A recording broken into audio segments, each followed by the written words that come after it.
एक स्टूडेंट का ग्रुप एक खूंखार ट्रैप में फंस जाते हैं। उन्हें कुछ पता नहीं होता है। वे तबेला में टपाटप करने के बाद सो जाते हैं। जब वे सुबह उठते हैं तो उनकी दुनिया पूरी तरह से बदल गई होती है।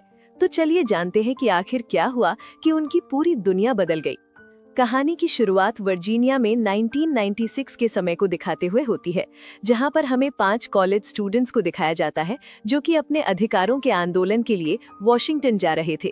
इसके बाद ये सभी हमें रोड पर लिफ्ट मांगते हुए दिखाई देते हैं। अब यहाँ से इन्हें एक ट्रक में लिफ्ट मिल जाती है और ये लोग एक गैराज में पहुंचते हैं क्योंकि यहाँ पर ये लोग रेंट पर एक कार लेना चाहते थे।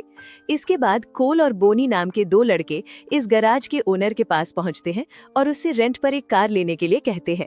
इसके बाद गैराज का ओनर रॉनी से कहता है कि हमारे पास रेंट पर देने के लिए सिर्फ एक ही गाड़ी है, लेकिन कुछ देर पहले यहाँ पर एक और आदमी आया था जिसने वो गाड़ी रेंट पर ले ली, लेकिन तभी वो आदमी वापस आता है और उसका नाम क्विंटन था। अब इसके बाद जब वो आदमी कोल और उसके साथियों को देखता है तो वो अपनी गाड़ी इन्हें देने के लिए तैयार हो जाता है। अब कोल उससे कहता है कि कोई बात नहीं, हम पैदल ही चले जाएंगे, लेकिन क्विंटन उनकी हेल्प करना चाहता था। अब इसके बाद कोल भी उसकी बात मान जाता है और इसके बाद कोल और उसके बाकी के फ्रेंड अपने आगे के सफर के लिए यहाँ से निकल पड़ते हैं। अब यहाँ पर कोल, जॉर्डन, रॉनी और रेना कपल होते हैं और ये सभी यहाँ पर सफर करके काफी ज्यादा खुश हो रहे थे। अब क्विंटन ट्रिस से कहता है कि तुम लोग आखिर कहाँ पर जा रहे हो, जिस पर ये लड़की उससे कहती है कि हम वॉशिंगटन आंदोलन के लिए जा रहे हैं। तभी गाड़ी के इंजन में कुछ खराबी हो जाती है और उससे बहुत सारा धुआं निकलने लगता है। इसके बाद ये गाड़ी से बाहर आकर उसे ठीक करने की भी कोशिश करते हैं, लेकिन ये ऐसा नहीं कर पाते। अब क्विंटन इन लोगों से कहता है कि यहाँ पास में एक फार्म है और हमें वहां पर जाना चाहिए। अब इसकी इस बात पर सभी लोग हैरान हो जाते हैं कि आखिर इसे यहाँ के बारे में इतना कैसे पता है, लेकिन इन लोगों के पास अब दूसरा ऑप्शन नहीं था, इसीलिए क्विंटन की बताई जगह पर जाने लगते हैं। अब ये सभी लोग उस फार्म तक पहुंच जाते हैं और अब इस जगह पर पहुंचकर उस फार्म का दरवाजा खटखटाते हैं, लेकिन दरवाजा नहीं खुल पाता। दूसरी तरफ हमें क्विंटन को दिखाया जाता है जो कि किसी को बता रहा होता है कि वो सभी लोगों को यहाँ पर ले आया है और फिलहाल वो सभी लोग यहाँ की जगह को चेक कर रहे हैं। क्विंटन की इस बात से हमें समझ आ जाता है कि क्विंटन इनके साथ कुछ बुरा करने वाला था। इसके बाद हमें एक लड़के को दिखाया जाता है जिसका नाम बनी था और ये काफी अजीब हरकतें कर रहा था और ये लड़का भी इसी फार्म हाउस में रहा करता था और यहाँ पर वो अपने खिलौनों से खेल रहा था।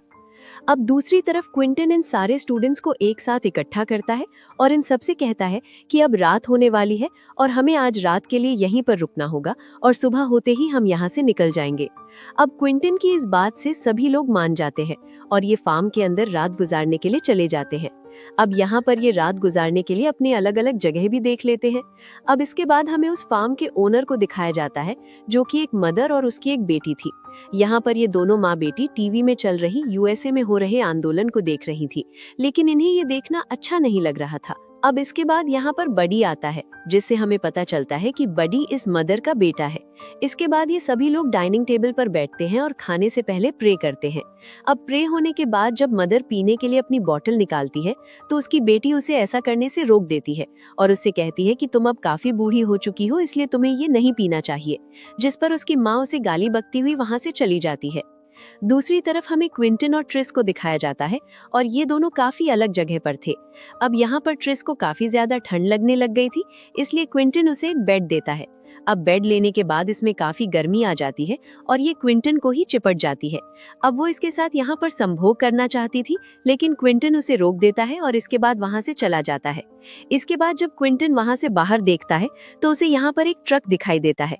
अब ये देखकर वो सीधा कोल और जॉर्डन के पास जाता है और उन्हें बताता है कि बाहर एक ट्रक खड़ी है, अगली सुबह हम उसे ठीक करेंगे और उसके बाद यहाँ से निकल जाएंगे। अब ये सुनकर कोल और जॉर्डन उस ट्रक को देखने के लिए उसके साथ बाहर जाते हैं। इसके बाद कोल फार्म में लगी तार को पार करके दूसरी तरफ चला जाता है, लेकिन जॉर्डन जब उस पार जाने लगती है तो उसे गलती से शॉक लग जाता है और इससे वो जख्मी हो जाती है। लेकिन क्विंटन उसके घाव पर पट्टी कर देता है और उनसे कहता है कि हमें इस ट्रक को सुबह देखना चाहिए क्योंकि इस समय इस जगह पर आना ठीक नहीं है। अब अगली सुबह जब ये लोग सोकर उठते हैं तो इन्हें बाहर से कुछ आवाजें सुनाई देती है। जब ये बाहर झांक कर देखते हैं तो इन्हें बडी दिखाई देता है। अब इसके बाद कोल बडी के पास उससे बात करने के लिए जाता है, लेकिन बडी सीधा इसे एक पंच मार देता है, जिसके चलते इसकी नाक टूट जाती है। अब ये देखकर बोनी को उस पर काफी ज्यादा गुस्सा आता है और इसलिए वो उसे मारने लगता है और बडी उसे भी मारने लगता है। अब इतने में ही वहाँ पर बडी की मम पहुँचती है और उन्हें यहाँ पर झगड़ा करने से रोकती है। और इसके बाद बडी की माँ उन लोगों को बताती है कि बडी मेंटली डिसेबल्ड है और इसीलिए उसका दिमाग बच्चों जैसा है और इसीलिए तुम्हारे साथ उसने ऐसा किया। और वो यहाँ पर बडी की तरफ से उन सभी से माफी मांगती है, जिस पर ये लोग उसे पागल समझकर माफ कर देते हैं। अब इसके बाद बडी की माँ इन सब लोगों से कहती है कि तुम सब लोग हमारे यहाँ पर मेहमान हो और इसीलिए तुम हमारे यहाँ पर डिनर कर सकते हो। अब ये लोग भी मान जाते हैं क्योंकि इन्हें भी काफी ज्यादा भूख लग रही थी। अब उन सब के जाने के बाद क्विंटन मदर को इशारा करता है, जिससे हमें समझ आ जाता है कि ये लोग मिले हुए हैं। अब इसके बाद हमें इन्हें खाना खाते हुए दिखाया जाता है, जहाँ पर बडी इन सभी के लिए खाना लेकर आता है और ये सभी उस खाने को बड़े मजे से खा रहे थे। लेकिन ट्रिस को यहाँ पर कुछ अजीब लग रहा था और इसीलिए वो अपने दोस्तों से यहाँ से चलने के लिए कहती है। इसके बाद बोनी और रेना उस ट्रक को ठीक करने के लिए जाते हैं जिसे इन्होंने रात देखा था। दूसरी तरफ कोल और जॉर्डन बडी के पास जाते हैं और यहाँ पर आकर ये लोग उसे सॉरी बोलते हैं। अब यहाँ पर बडी जॉर्डन को देखकर काफी शर्माता है क्योंकि उसे ये पसंद आ रही थी और वो उससे अपनी दोस्त बनने के लिए भी कहता है। अब इसके बाद वो उसे अपना एक खिलौना भी देता है। अब ये चीज देखकर कोल समझ जाता है कि बडी जॉर्डन को पसंद करता है। दूसरी तरफ जॉर्डन रेना से कहती है कि उस बदसूरत से आदमी ने उसे अपना दोस्त बनाया है। दूसरी तरफ ट्रिस मदर के घर पर पहुंचती है और उसे यहाँ पर मदर मिलती है। ट्रिस मदर से उसका वॉशरूम यूज करने के लिए कहती है। अब ये बात सुनकर मदर उससे कहती है कि हमारा वॉशरूम बहुत ज्यादा गंदा है और हम नहीं चाहते कि हमारा कोई मेहमान हमारे उस गंदे वॉशरूम को यूज करे। अब इसके बाद मदर उससे कहती है कि फार्म के पीछे एक वॉशरूम है जो कि काफी साफ है, तो तुम क्यों ना फ्रेश होने के लिए वहां पर चली जाओ। अब ट्रिस उसे थैंक यू बोलकर वहां से चली जाती है। अब इसके बाद जब ट्रिस वहां पर पहुंचती है तो वो पाती है कि बडी वहां पर पहले से ही था, जो वहां पर एक स्टैचू को देखकर मास्टरबेट कर रहा था। अब बडी उसे देख लेता है और ट्रिस वहां से भाग जाती है और इसके बाद वो एक पुराने फार्म हाउस में आकर वॉशरूम को ढूंढने लगती है, लेकिन उसे यहाँ पर भी कोई वॉशरूम नहीं मिलता।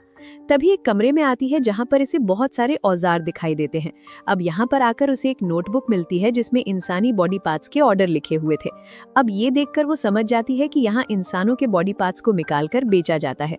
तभी बडी भी वहां पर पहुंच जाता है, जिस पर ट्रिस उससे उसे वहां से जाने देने के लिए कहती है, लेकिन वो उस पर एक हथौड़े से अटैक करके उसे बेहोश कर देता है।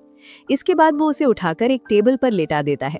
फिर वो यहाँ पर बड़ी ही बेरहमी से उसके हाथ पैर काट देता है और ट्रिस वहीं पर मर जाती है। दूसरी तरफ बॉनी और रेना साथ में घूम रहे होते हैं। तभी उनके सामने मदर आ जाती है, जो कि उनसे कहती है कि तुम्हारा लंच तैयार हो गया है। अब मदर की ये बात सुनकर बॉनी उसे थैंक्स बोलता है, लेकिन मदर अपनी गन निकालकर बॉनी के पैर पर शूट कर देती है, जिससे कि बॉनी की टांग काफी ज्यादा जख्मी हो जाती है। अब इसके बाद वो रेना पर अपनी बंदूक से अटैक कर देती है और रेना भी बेहोश होकर वहीं पर गिर जाती है। इसके बाद हमें फ्लैशबैक का कुछ सीन दिखाया जाता है, जिसमें हमें पता चलता है कि क्विंटन उस गैराज में कुछ बॉडी पार्ट्स के ऑर्डर देने के लिए गया था और ये गैराज का मालिक उन बॉडी पार्ट्स का सप्लायर होता है।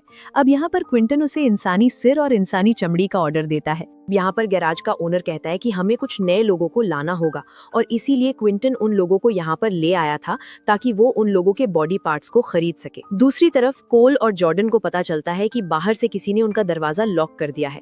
अब ये देखकर वो काफी ज्यादा घबरा जाते हैं और यहाँ से निकलने की कोशिश करने लगते हैं। तभी जॉर्डन की नजर बाहर बडी पर पड़ती है, जो कि ट्रिस की बॉडी को बाहर सुअरों को खिला रहा था।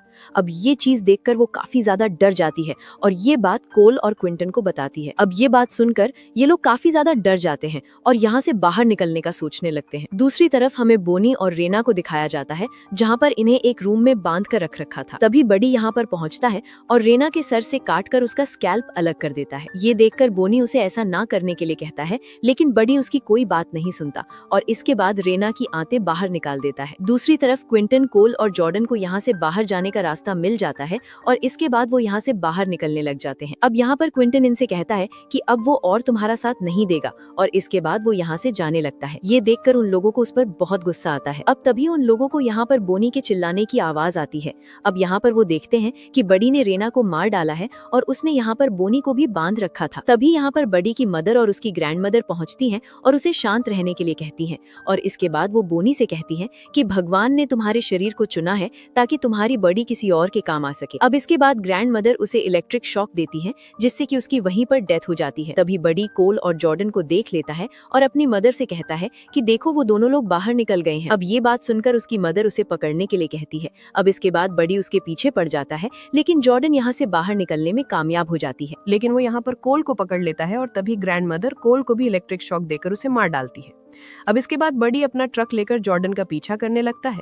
अब इन लोगों ने इस जगह पर एक ट्रैप लगा रखा था जिसमें कि जॉर्डन फंस जाती है, तो एक लकड़ी उसके कंधे से आर पार हो जाती है, लेकिन फिर भी वो यहाँ पर अपने आप को कुछ घास से ढक लेती है। लेकिन तभी ग्रैंड मदर की नजर उस पर पड़ जाती है और तभी वो उसे बाहर निकालकर मारने वाली होती है, लेकिन जॉर्डन उसकी छड़ी पकड़ लेती है और इसके बाद उसे वहां पर एक चाकू मिलता है और वो उस चाकू से ग्रैंड मदर को कई बार स्टैब करती है, जिससे कि ग्रैंड मदर की वहीं पर डेथ हो जाती है। अब इसके बाद बडी जब यहाँ पर आकर अपनी ग्रैंड मदर की लाश को देखता है तो उसे बहुत ज्यादा गुस्सा आता है। अब इसके बाद वो जॉर्डन को पकड़ लेता है और उसे एक रूम में लाकर बांध देता है। अब इसके बाद जब वो उसे काटने के लिए जाता है तो अब उसे उसकी जेब से वही खिलौना मिलता है जो कि उसने उसे दिया था। अब ये देखकर वो उसे अपनी दोस्त समझने लग जाता है और इसके बाद वो उसकी हेल्प करता है और उसे उठाकर अपने फार्म से दूर लेकर जाने लगता है ताकि वो उसे यहाँ से बाहर निकाल सके। लेकिन तभी क्विंटन उसे यहाँ से जाते हुए देख लेता है और उस पर अटैक करने लग जाता है, पर इस सब के दौरान इन दोनों को ही इलेक्ट्रिक शॉक लग जाता है और ये दोनों ही यहाँ पर बेहोश हो जाते हैं। अगली सुबह जब गैराज का मालिक यहाँ पर पहुंचता है तो उसे यहाँ पर जॉर्डन मिलती है। अब इसके बाद वो उसे यहाँ से उठाता है और अपने ट्रक में रख लेता है। अब इसके बाद हमें फिर से एक फ्लैशबैक सीन दिखाया जाता है जिसमें हमें पता चलता है कि क्विंटन भी मदर का ही एक बेटा था और ये सब उसी ने ही प्लान किया था, क्योंकि इस बार उन्हें एक बहुत बड़ा ऑर्डर मिला था, जिससे कि पहले तो इसने इन्हें खुद से जानबूझकर लिफ्ट दी और उसके बाद इन्हें अपने फार्म हाउस में ले आया ताकि वो इन्हें मारकर इनके बॉडी पार्ट्स निकालकर बेच सके। इसके बाद लास्ट में हमें वही ट्रक दिखाया जाता है जिसमें कि उस गैराज के ओनर ने जॉर्डन को रखा था। उस गैराज के ओनर के पास क्विंटन भी बैठा होता है, जिसका मतलब ये था कि अब वो जॉर्डन के बॉडी पार्ट्स को भी निकाल लेंगे। और इसी के साथ ये मूवी यहाँ पर एंड हो जाती है। तो दोस्तों, अगर वीडियो पसंद आई हो तो चैनल को सब्सक्राइब और वीडियो को लाइक जरूर करें। तो मिलते हैं हमारी नेक्स्ट वीडियो में।